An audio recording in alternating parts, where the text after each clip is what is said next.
I'm going to trust that I'm not going to be homeless. I have a daughter who always says there's a bedroom there. So I guess that's my safety net. My name is Cheryl Cheney, and I'm 60. I grew up in a small town sort of at the base of Mount Rainier called Packwood in the state of Washington. I've lived in Vancouver, between Vancouver and Portland, then all of my adult life.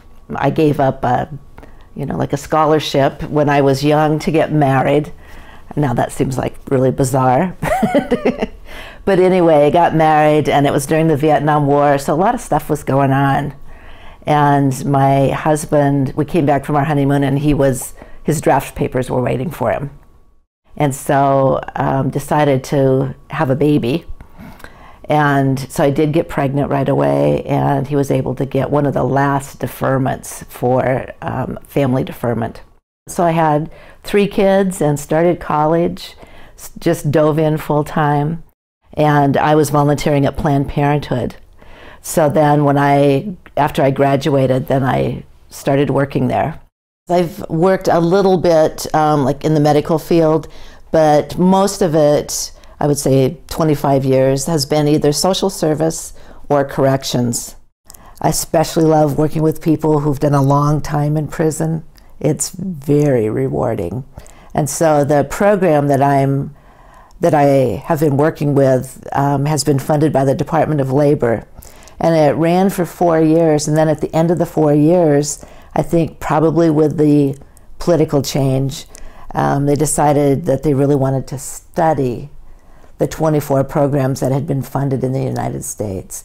And so this last year we were given an extra year of funding for that. And now the funding is ending, and so I am going to be unemployed as of next week. The state of Washington is facing huge deficits, and so social service programs are definitely going to be cut. It's just which ones.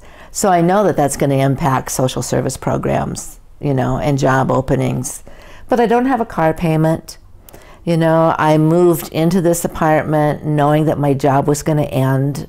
I moved in last September, but I knew it was going to end.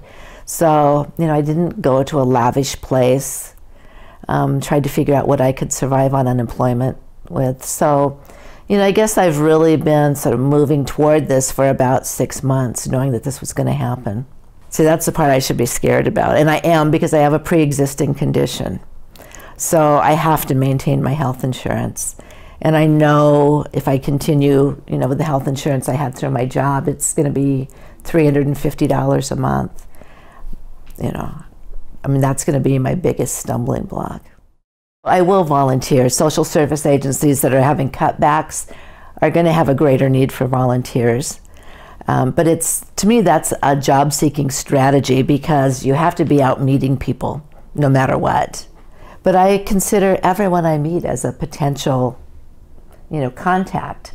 And that's what I teach in job search classes. Job search has changed with the new economy.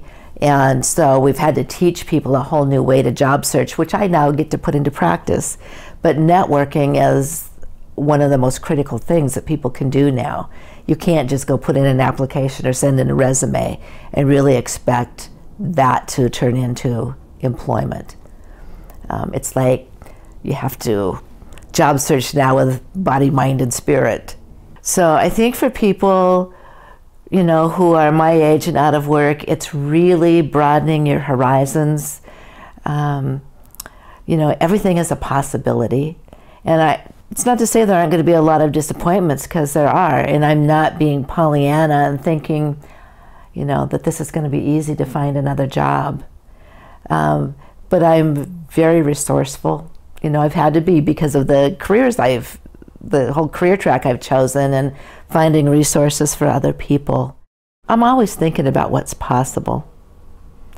And, not get discouraged.